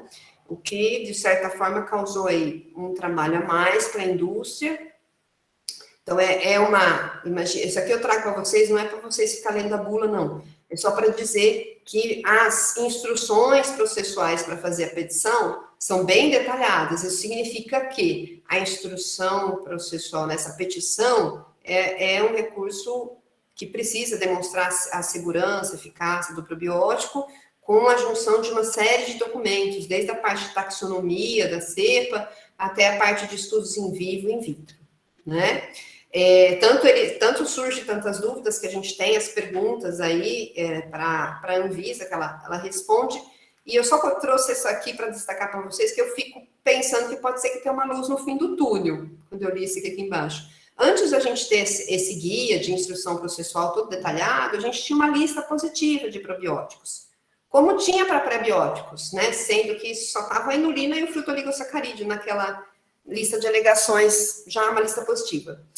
Isso não tem mais hoje. Então, mas a boa notícia é que a Anvisa diz que vai definir linhagens já aprovadas para o uso, fazer uma lista. Ela sinalizou como uma lista positiva aqui para facilitar o uso para as empresas, né? A gente tinha essa lista positiva aqui de probióticos, como eu mostrei para vocês da inulina, mas a gente não tem mais. Então, esse é um dificultador dessas inovações.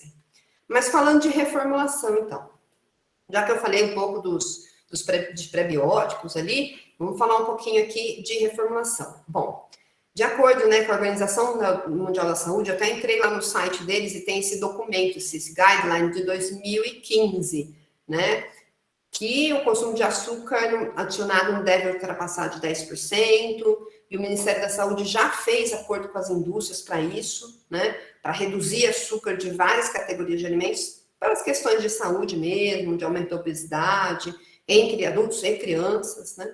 Então, a gente tem aí um acordo assinado entre a indústria de alimentos e o governo, para ter uma redução de açúcar até 2022, de 23 categorias de alimentos, entre eles os produtos lácteos, né? Né, essa redução para produtos lácteos, ela chegaria até 54%. Né? Então, por isso que é importante essa busca pelas indústrias, ela já vem fazendo isso, né? E os prebióticos podem ajudar nisso, a hidrólise da lactose pode ajudar nisso, a síntese galactoligossacarídeo no próprio iogurte pode ajudar nisso, né? A busca pelas indústrias de alternativas de redução dos açúcares adicionados, né?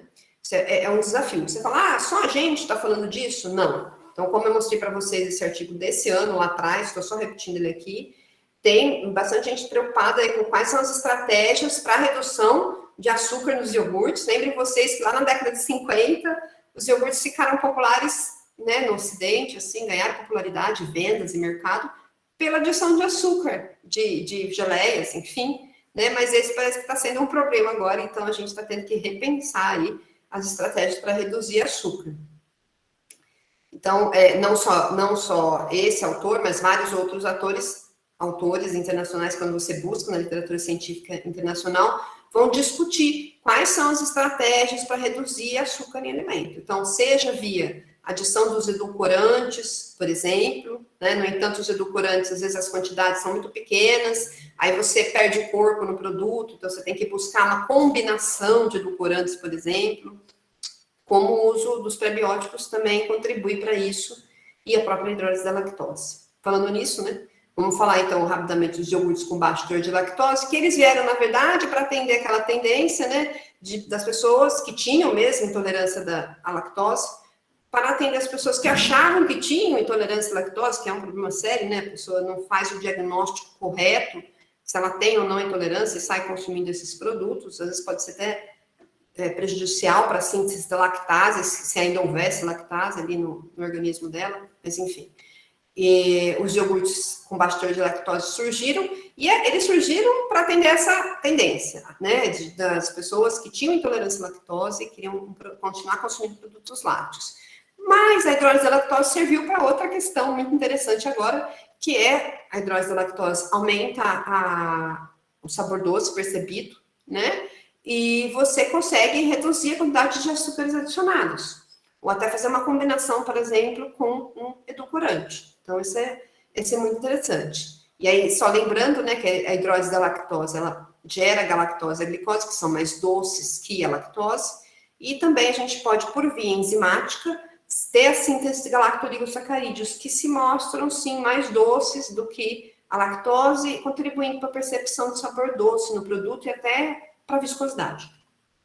Essa aqui é a coleção que a gente lançou, tem a participação do Instituto Laticínios Cândido Toches, seus pesquisadores em vários de seus capítulos, e a gente usa bastante, acaba citando aqui ao longo da apresentação, né? Então, a gente sabe, tudo é história e vai contribuindo para a ciência, né?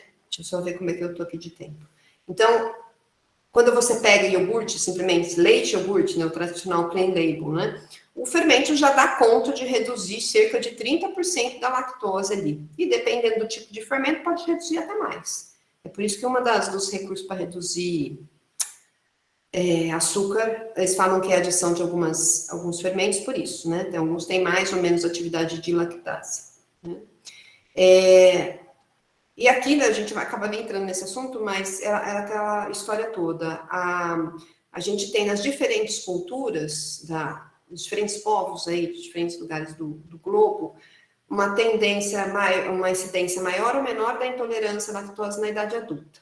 E, por fim, a história mesmo já levou esses povos a terem nas suas dietas um consumo, às vezes, maior de queijo e manteiga, se eles tinham uma tendência mais a serem intolerantes, até consumo do leite mesmo, se eles tinham uma tendência a ter menos intolerância, ou, por exemplo, do leite fermentado. Então, algumas coisas, na verdade, por observação, pela ciência popular, as culturas já foram selecionando esses alimentos, né?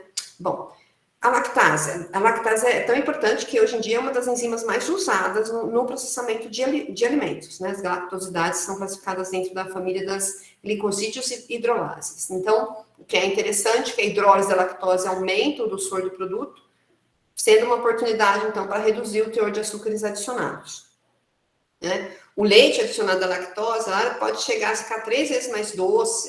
Os açúcares, na verdade, a glicose e a lactose, são 3 vezes mais doces que a lactose, né? E, portanto, vão aumentar a doçura e, reduzindo o teor de açúcares, contribuem para a redução da caloria do produto, né?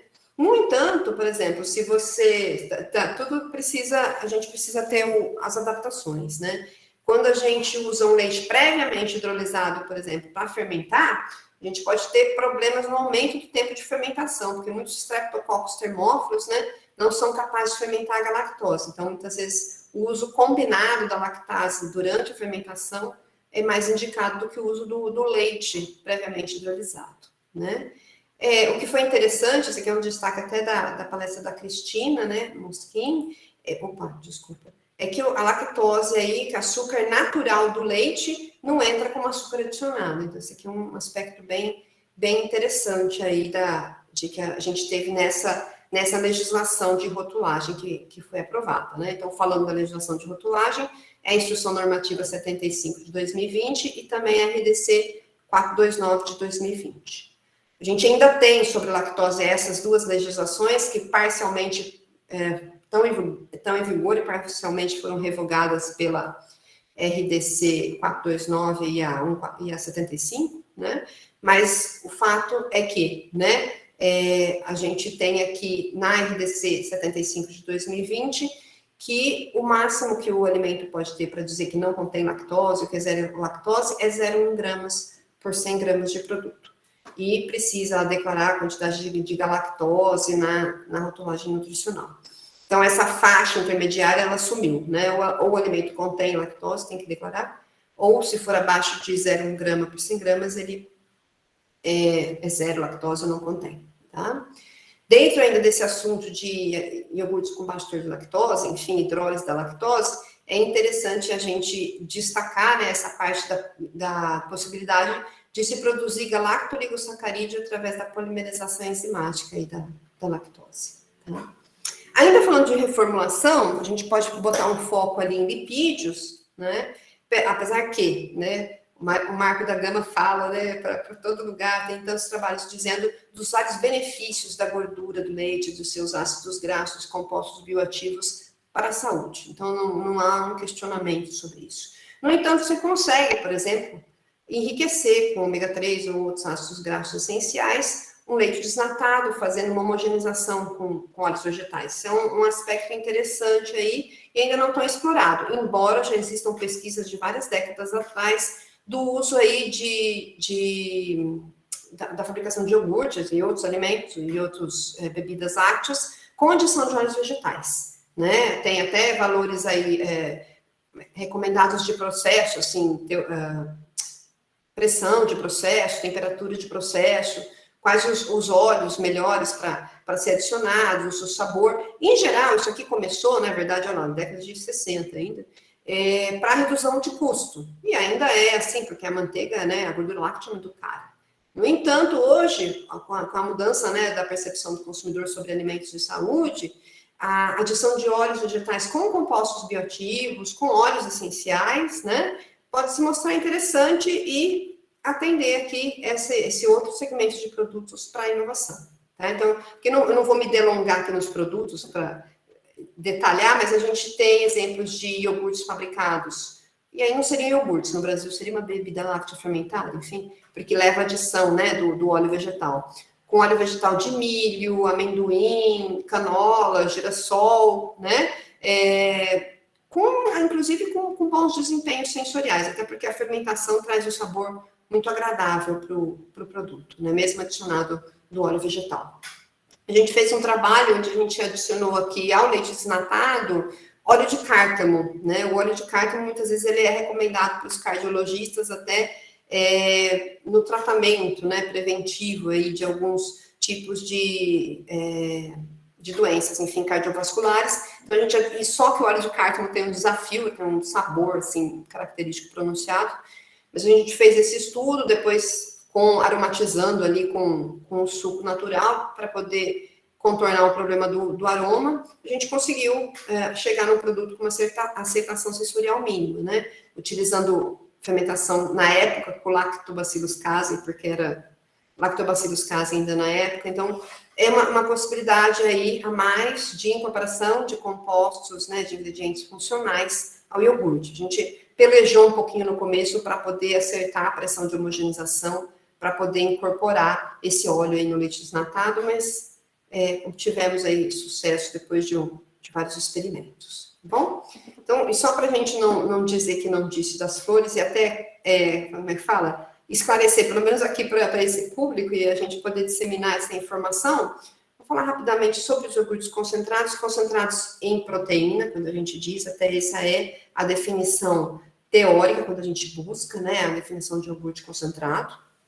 Ele é concentrado em proteína e gordura, na verdade, né? Mas é muito interessante o produto com alto teor de proteína, porque você veja, a gente tem uma ingestão baixa de proteína em função de padrão social, econômico da população, mas a gente tem também, até questão cultural, uma baixa ingestão de proteína, por exemplo, pelos idosos, onde a gente tem o problema de sarcopenia, muito importante, que pode comprometer a qualidade de vida, né? É uma população que precisaria ter um adicional de proteína maior, né? E que cresce, né? Cada vez mais a população de idosos. E o iogurte concentrado poderia atender aí, não é uma reformulação, mas poderia atender esse segmento. A sua origem, com todos os iogurtes ali dos Balcãs, mas também tem uma história importante na Índia, né? A gente destaca, quando a gente fala de iogurtes concentrados, o termo labne, né? Em algumas culturas, mas também é o grego. Então, só para que a gente não possa esclarecer, quais os modos aí da gente tratar dos iogurtes concentrados, de a gente produzir, desculpa. A gente pode utilizar o sistema tradicional de sacos, né, para concentrar esse iogurte, remover soro dele, os separadores mecânicos, centrífugas, a ultrafiltração e mesmo a fabricação desses produtos por formulação, né, adicionando os concentrados proteicos ao leite, tá? Então, os nomes variam bastante, e o que é o marketing, né? Não sei se vocês viram, acho que tem uma marca no Brasil já chamada Skyr, né? Eu espero que ele seja concentrado, realmente, como o Skyr, tem alto conteúdo de proteína e gordura também. Mas a gente tem, dentro da categoria, né, de iogurtes concentrados no mundo, a gente tem o labne, a gente tem o iogurte grego da Grécia mesmo, tem o estilo Greek Style de outros produtos. Por exemplo, tem o Skyr. Tá? Eu só trouxe aqui essa tabela de nomes, assim, para a gente saber que eles fazem parte do mesmo grupo. E se a gente for olhar os teores de sólido, de gordura e de proteína que eles têm, muitas vezes é bem maior do que aqueles, como a gente não tem o padrão de identidade e qualidade, né, para iogurte grego ou tipo grego no Brasil, então não tem, não pode, né, não pode ter só 3% de gordura, não pode ter só 4% de proteína, mas a tecnologia de laticínios coloca aqui, né, mundialmente, os iogurtes concentrados, eles vão ter teores de proteína bem maiores, vão pegar aqui um labne aqui experimental egípcio, ele vai ter 11% de proteína, 9% de gordura, por exemplo, né? Um Greek Style do Reino Unido, ele vai ter 6% de proteína, 10% de gordura, né? E assim a gente vai caminhando, porque essa é o perfil de iogurte concentrados que a gente tem no mundo, tá bom? Que bom que eu posso agora olhar para vocês. Deixa eu só voltar lá aqui, né? Interromper compartilhamento. Falei pra caramba, né, gente? Desculpa aí. Tentei rápido. Falou necessário. Tem mais coisa, né? Que a gente fica tão alucinado que quer falar.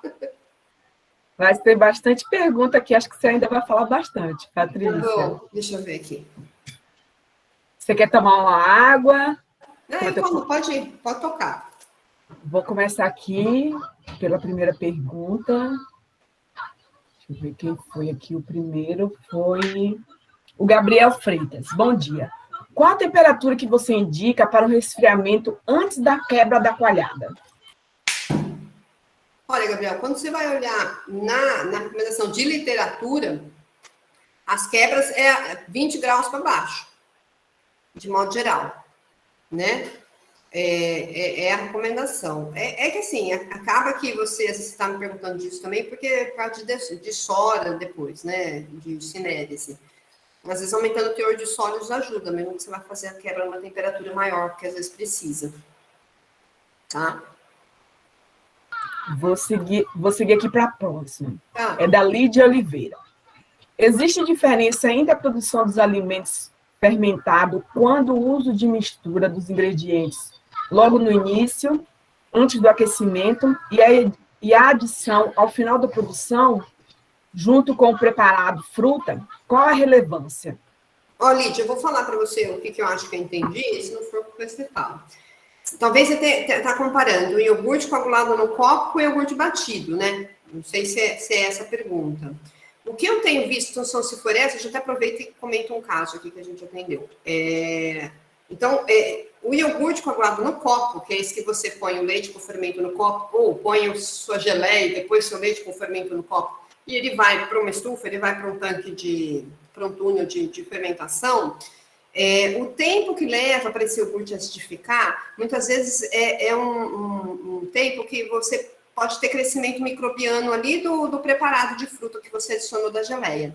Isso é bem mais comum de dar problema, por exemplo, de contaminação microbiológica nessa situação do que na outra situação onde você faz a massa fermentada, esfria a massa fermentada e mistura com preparado de fruta frio também. Não sei se é essa pergunta. A Lid levantou a mão. Não sei se é isso que ela quer saber. A Lid levantou a mão, que a gente faz? Vai para o próximo ou espera a Lid? Não, a Lid está aqui na sala, se ela quiser falar, Lid. Pode abrir seu microfone e falar, por favor. Bom dia. Pode me falar. ouvindo? Bom dia, Lid. Estamos. Bom dia. Pronto, eu vou fazer minha pergunta, que eu sou um pouco confusa para escrever e para falar também, mas vamos lá, para ver se a Patrícia entende como é a pergunta. É porque, assim, geralmente, quando a gente produz um iogurte, por exemplo, numa instituição, né, a gente faz como?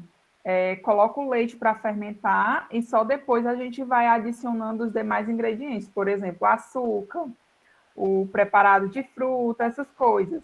E na indústria, o que ocorre mais, pelo menos até onde eu sei, essa mistura ocorre antes da pasteurização. Por exemplo, é adicionado o açúcar, os espessantes, estabilizantes, essas coisas, tudo antes de passar pela pasteurização. E, ao final, é adicionado o preparado para dar o sabor lá do iogurte, no caso. Aí, eu gostaria de saber como é, assim, essa diferença, se tem algum problema com essa diferença, ou se é melhor produzir adicionando logo esses outros ingredientes, como açúcar, os estabilizantes e tal, ou se seria melhor adicionar tudo depois. Lid, você pode até já esclarecer, porque a pergunta seguinte é sua, essa aqui, as reformulações são muito importantes, então você já pode até esclarecer também essa. Olha, Lid, veja se te clareia assim. Outra possibilidade da tua pergunta. Então, você pode fazer, por exemplo, só leite e fermento, e depois, no preparado de frutas, você ter o espessante, você ter a fibra. Pode ser assim também, né? Na verdade, muitas vezes pode ser interessante quando você coloca o espessante lá no início, antes do tratamento térmico, e esse espessante vai passar pelo tratamento térmico, com essa fibra, vão passar pelo tratamento térmico junto com as proteínas do leite. Isso permite, por exemplo, uma boa hidratação desse espessante, dessa fibra, a ligação com a água. Portanto, pode ter um benefício maior na redução, na prevenção da cinérese, por exemplo. Tá? Dependendo do ingrediente, você não consegue colocar antes, às vezes algum tipo de fibra em função do pH, sabe? Quando chega, às vezes, uma fibra aqui pra gente, a gente vai adicionar no leite, às vezes o pH da fibra é baixo. Então, se eu adicionar ao leite, eu posso causar uma instabilidade. Então, eu ponho lá no preparado de fruta. Entendeu? Então, você fala assim, e o espessante, eu ponho antes ou ponho depois? Acho que essa foi uma das suas perguntas, né? Se for os clássicos, os amidos, os hidrocoloides clássicos, é interessante adicionar antes do tratamento térmico por isso. Porque você vai ter um aquecimento, uma hidratação e, portanto, uma redução das cinéres. Tá? Mas se ficou coisa, você pode depois repensar e escrever aqui. Eu vou para a pergunta do Tequini, a próxima, né? Do Tequini, do professor Nelson. Isso mesmo, a do Tequini. E aí gente... É correto afirmar que o iogurte grego... Desculpa, eu não ouvi. Foi a Lid que falou agora? Não, desculpa, Lid, eu te interrompi. Não, acho que não. Então, vou ler a pergunta aqui do Nelson. É correto afirmar que o iogurte grego no Brasil é apenas uma chamada comercial? Não existe legislação que classifique o iogurte como grego aqui no país. e o mesmo é um iogurte, conforme a IN 46. Sim, professor, é isso mesmo. Não tem, né? Por isso que você tem iogurte, um iogurte com 3% de proteína, e ele chama de tipo grego, não tem uma legislação para isso. Como não teria, por exemplo, a smoothie, entendeu? Em alguns países, se você buscar, você acha parâmetros para um iogurte tipo smoothie. No Brasil, a gente não tem isso. Por exemplo, você tem que obedecer aos 30% de adição. Então, se você vai pôr um preparado de fruta, uma polpa de fruta no seu iogurte, é 30% ali e tem que ficar naquele teor de proteína que a legislação determina. A gente não tem. Realmente não tem. Até eu gosto de falar nos eventos o que é exatamente iogurte concentrado, dentro deles o iogurte grego, para que as pessoas saibam o que é, na verdade. Né? Não sei se eu respondi. Se não respondi, vamos falando. Agora é do professor Jaime. Isso, do Jaime. A transglutaminase está sendo usada em iogurte no Brasil? Olha, professora, a notícia que a gente tem é em bebida láctea fermentada, porque a portaria de iogurte parece que ainda não autoriza o uso de como coadjuvante. Ou está em processo de petição isso junto ao mapa. Mas a gente já fez atendimento onde a gente estudou o desempenho da transglutaminase e é muito interessante mesmo para a redução de cineres, aumento de viscosidade, o desempenho dessa enzima é muito bom. Inclusive para atender esse segmento do clean label, né? Você consegue reduzir cineres, aumentar a viscosidade sem adição de espessante, com teores menores da adição de espessante. Não sei se eu respondi. A próxima pergunta aqui é do Gabriel. Qual a temperatura do leite que você indicaria para adição do açúcar e fibras para a produção de iogurte? Enfim, não sei se não é um pouco parecida com a da Lid. Olha, Gabriel, então, dependendo, vamos dar exemplo, vai, uma polidestrose, uma inulina, fruto oligosacarídeo, você, em geral, adiciona junto com o leite em pó, se for pôr, o açúcar, né, antes do tratamento térmico, faz a homogeneização, tudo, segue para o tratamento térmico e para a fermentação. Essa é uma opção, né, Aí, qual a temperatura do leite que você indicaria para adição de açúcar e fibras? Em geral, isso é feito a frio, né? E depois faz o aquecimento. Se for uma polidestrose, por exemplo, uma inulina, você pode misturar com açúcar, se tiver na sua formulação, para ajudar a dissolver. O Gabriel levantou a mão, Valteane. Ô, Gabriel, você quer complementar? Pode falar, pode abrir seu microfone e falar, por favor. Então, bom dia, Patrícia, bom dia a todos. Bom dia. Então, é porque eu trabalhei no laticínio e lá estava com um problema que estava colocando o estabilizante junto com açúcar no leite gelado. E eu vi que no dia seguinte, na queda da palhada, estava ficando resíduos de estabilizante, sabe? No iogurte. Dissolução. Isso. Aí o que eu fiz? Eu dei uma aquecida no leite, 20 a 30 graus, e comecei a colocar nessa temperatura. Sim. Aí melhorou bastante, sabe? Mas o representante que foi lá falou assim que era para fazer a frio. Só que quando eu mudei, melhorou o iogurte, porque a gente estava usando muito estabilizante, estava perdendo. Como eu aqueci o leite para 20 a 30 graus, o estabilizante foi melhor, tipo, dissolvido mesmo, sabe? Então, então não é fibra, é estabilizante, né? É tipo um mix de estabilizante. Uma das coisas que às vezes fica em grumo... fale. Amido eu não lembro a formulação, não, mas tinha amido, tinha gelatina, tinha vários outros componentes. Olha, por exemplo, a LBG, goma locustre, ela tem indicação para dissolver a quente, a 60 graus. Então, por isso que depende um pouco de cada fibra. É que não é fibra, na verdade, de cada mistura de espessante, né? Outra possibilidade que talvez, além de aquecer, né, a 20, 30 graus, como você falou, que dissolveu melhor, é o uso na linha dos filtros de linha para reduzir grumos, sabe? Às vezes para reduzir porções não dissolvidas, que aí não vai parar lá no seu produto final. Sim, entendi. Obrigado. Entendi. Obrigado. A próxima, na verdade, não é uma pergunta, é um comentário da Lid. Acredito que com as novas legislações de rotulagem nutricional, essa parte de redução de açúcares pode começar a acontecer. Fabiane, da mesma forma que o grego, acho que é só complementação do Nelson, né? Da mesma forma que o grego, o iogurte Búlgaro também seria uma jogada de marketing, considerando que todos os iogurtes têm lactobacilos bulgáricos. É isso? Sim. O Skyr, sim, pela legislação, o iogurte tem que ter Streptococcus thermophilus e lactobacilos bulgáricos.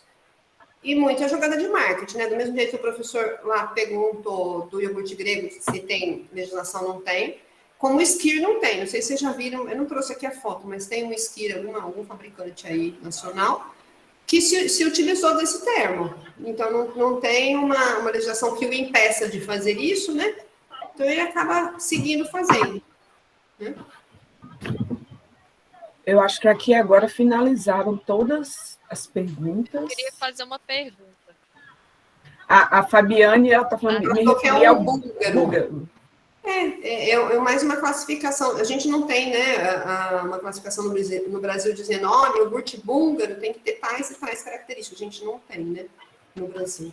O Gabriel levantou a mão. Pode abrir seu microfone, Gabriel, para você falar, por favor.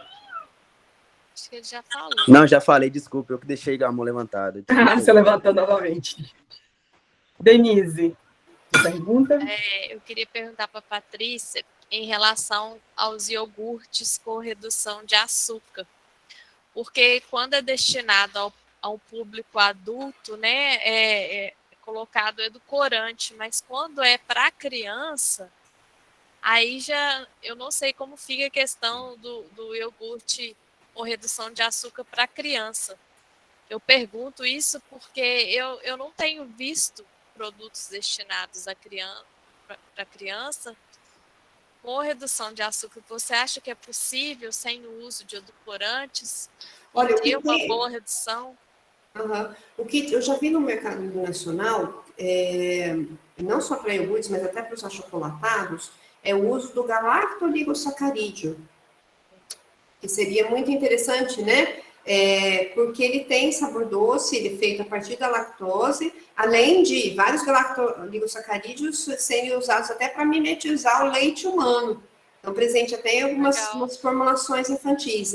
Galactoligossacarídeo seria uma saída bem interessante.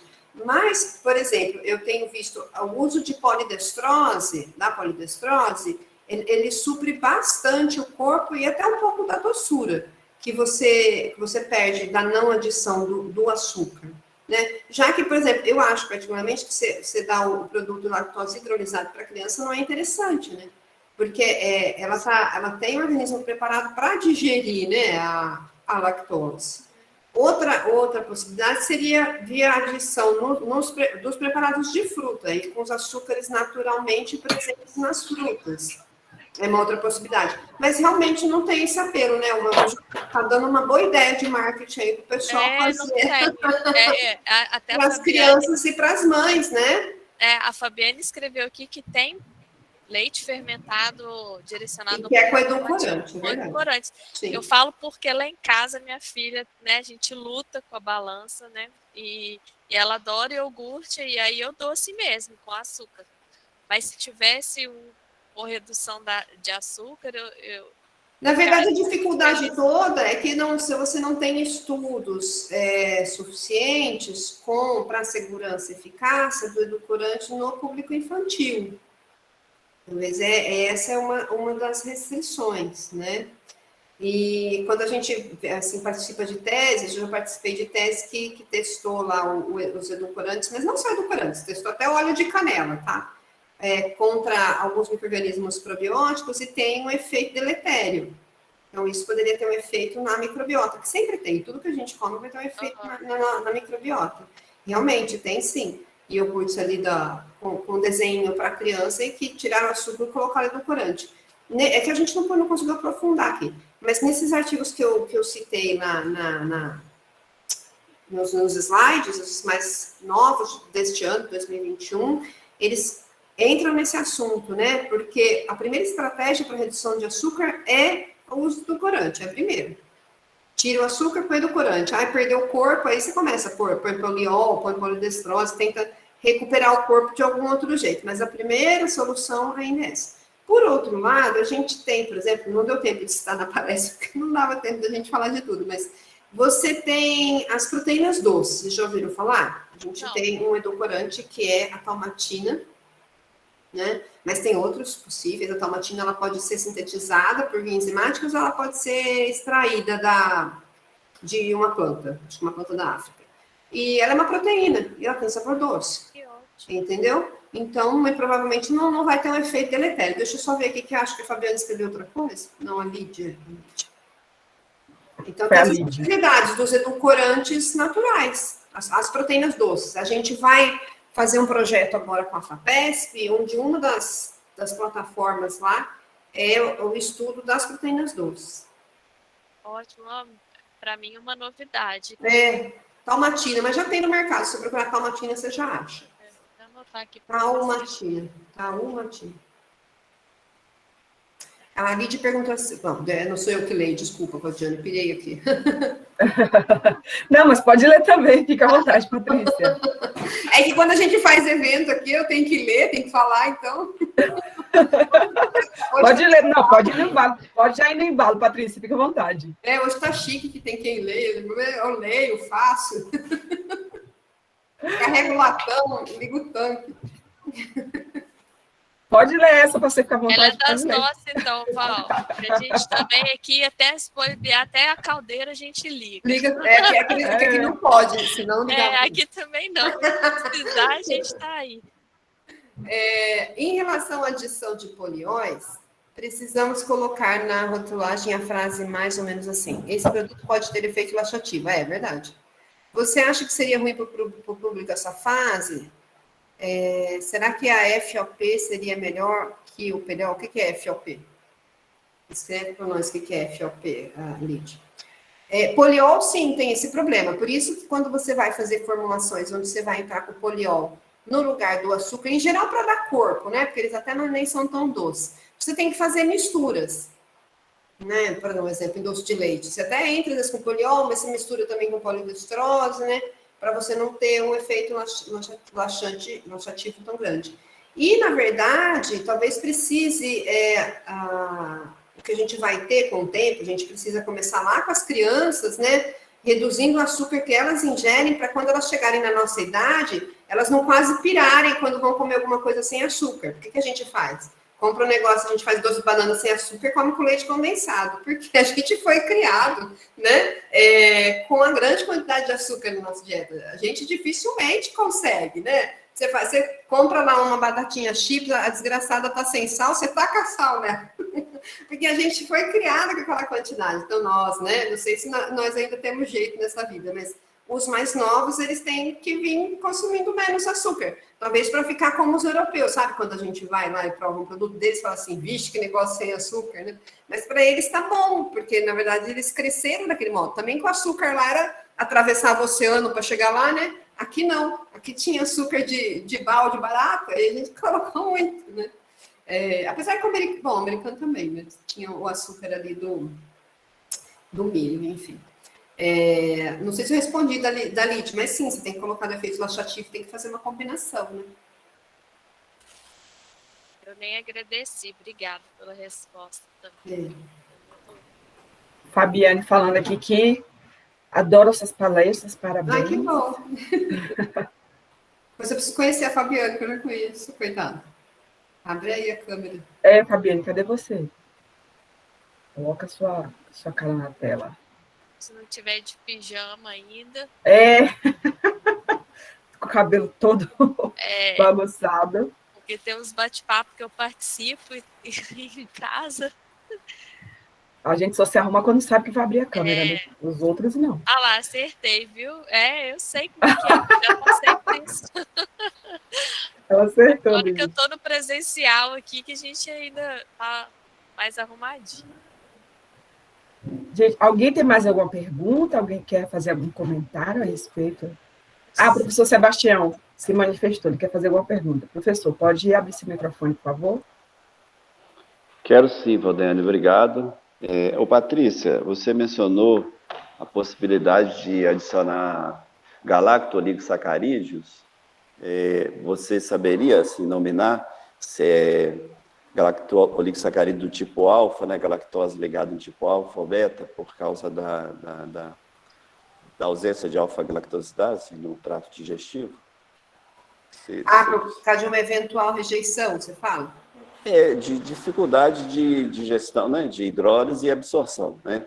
Mas numa quantidade pequena, ele pode até atuar como prebiótico, né? Por exemplo.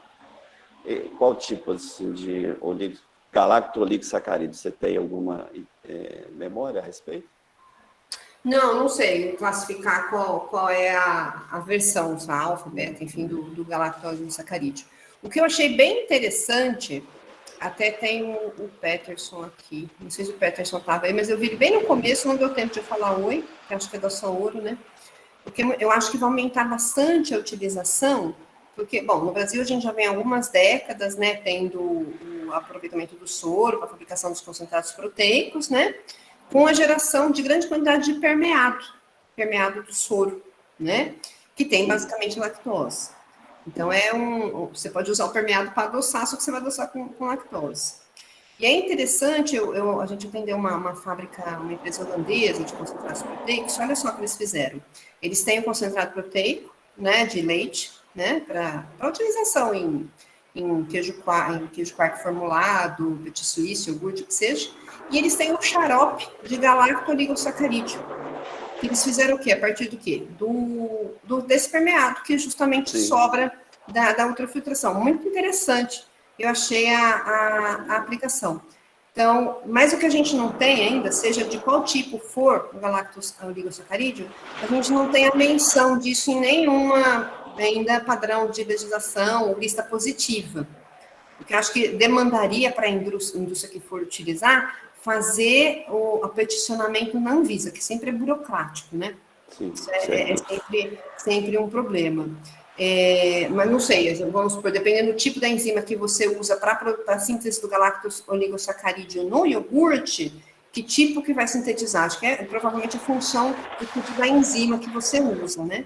Sim. Até por isso, a observação do professor corrobora esse cuidado que a Anvisa tem, né? Em não sair, assim, deixando colocar tudo que as inovações permitem. Por quê? Porque você tem essa questão de eventualmente causar algum tipo de desconforto aí, gastrointestinal, na pessoa que for consumir, né? Embora os polióis causem, e eles têm permissão de adição, desde que você coloque o alerta ali do uso, né? Não sei se respondi. Respondeu, ótimo.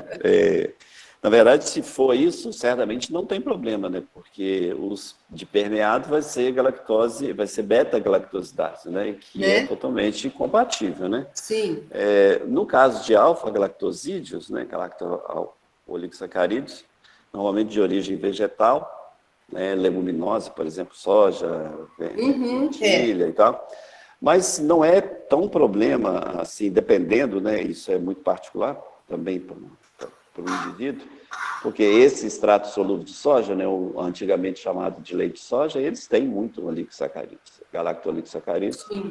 E é claro que eles escolhem uma variedade de soja mais apropriada, mas em algumas pessoas pode desenvolver o problema. Como a própria lactose também pode desenvolver problema. Sim.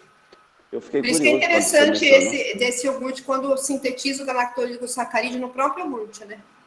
Certamente. Né? Muito bom também. Mas eu acho que vai começar a popularizar mais, não sei se a indústria vai se movimentar para isso, por conta disso, do uso desse excedente que está tendo de permeado de soro. Sabe? Obrigado. Olha lá, o Peterson está aí. A Fabiane revelou aqui a identidade dela. Ela já fez curso no Itaú, sou professora de lácteos na UTFPR em Francisco Beltrão, do Paraná. Ela não é fraca também não, hein? O Peterson aqui, bom dia, professora Patrícia, parabéns pela palestra. Isso mesmo, o permeado do soro poderia ser uma alternativa. Aqui no soro, também estamos desenvolvendo GOS a partir de permeado de soro. E o Gabriel também parabenizou e agradeceu pelas respostas às perguntas dele. Você vê, do leite não perde nem o mugido, né? A Gisela aqui está lembrando que a Fabiane é revisora da revista do ILCT. Que legal. Parabéns, Fabiane. Mas alguém aqui quer se manifestar? Quer revelar sua identidade secreta? Ah, eu também, é verdade. Às vezes vocês ficam no meu pé, né, gente? Denise, você quer encerrar? Como é que você quer fazer? Não, então, alguém quer falar mais alguma coisa? Eu quero dar os parabéns à Patrícia, a todos que tiveram o privilégio de assistir essa palestra uma manhã tão agradável. Foi muito interessante, um assunto que demanda muito interesse, muita pergunta, né? De fato, e também não só para profissionais, também para as pessoas interessadas que gostam do produto. Então, foi muito bom. Parabenizar você, a Denise, a Valdeane, e a todos vocês que compareceram aqui, muito obrigado. E volte mais, Patrícia. Agora reconheci o Gabriel aí da turma de 2018. Oi, Gabriel. Tem mais uma pergunta aí, Val. Você quer ler? Deixa eu ler. É o Romualdo. A utilização de leite A2 em iogurte muda alguma coisa no processo de fabricação dos mesmos? Deve estar perguntando se tem alguma alteração, né? No procedimento. Não, a princípio não. A gente tem até iogurte já com leite A2 no mercado, né? Aqui no estado de São Paulo a gente encontra, né?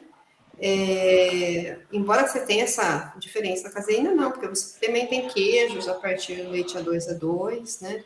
A fração que altera ali é pequena em relação, pelo menos o que se conhece até hoje, em relação a ter algum efeito na modificação de características tecnológicas do leite. Não, que é bom, né? Significa que ele pode ser usado sem problemas. Então vamos encerrar, né? Parece que não temos mais perguntas. Eu queria agradecer, primeiramente, né, Patrícia, pelo convite. Sempre também gostei muito das suas palestras. Fazia tempo que eu estava querendo te convidar para você fazer uma palestra aqui com a gente, representar vocês do Itaú, né? Que são ótimos profissionais, né? Que eu pude conhecer quando eu estava fazendo meu mestrado aí na Unicamp, aí do lado. Então, sempre gostei do Itaú, da planta piloto aí de vocês de leite derivados, que é muito completinha, dá para fazer muita coisa. Então, agradeço a você e ao Itaú por estarem com a gente aqui nessa manhã, né? Agradeço a todos os participantes, agradeço a Val, que foi uma moderadora, né? Eu não pude escolher outra, né, Val? A Val já é mestre de cerimônias oficial aqui do ILCT, presença do nosso chefe, Sebastião, também queria agradecer, e de todos. Obrigada, e eu agradeço muito o convite, grande admiração pelo ILCT, pela equipe de vocês, e vamos junto, vamos trabalhando, vamos seguindo. Isso aí. Então, em nome da EPAMIG e LCT, agradecemos a presença de todos e aguardamos sua presença no próximo, né, o último bate-papo do ano, que vai ser dia 17 de dezembro, e tenham um excelente final de semana.